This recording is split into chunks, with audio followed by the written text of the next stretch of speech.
Magandang gabi mga kapobre. Yan po yung niluto natin kanina na pritong tuna.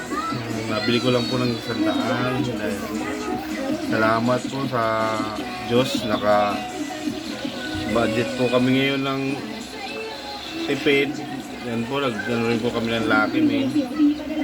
So, salamat sa Panginoon na may ulam kami hanggang bukas. Salamat. Yan po, kanin. Yan po, salamat po mga kapobre. Hanggang sa muli, kain tayo. Magandang gabi. Salamat. Tikman mo kung masarap. Man nga natin mga kapobre.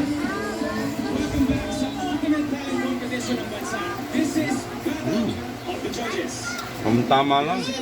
Gagawa ka pang sausawan.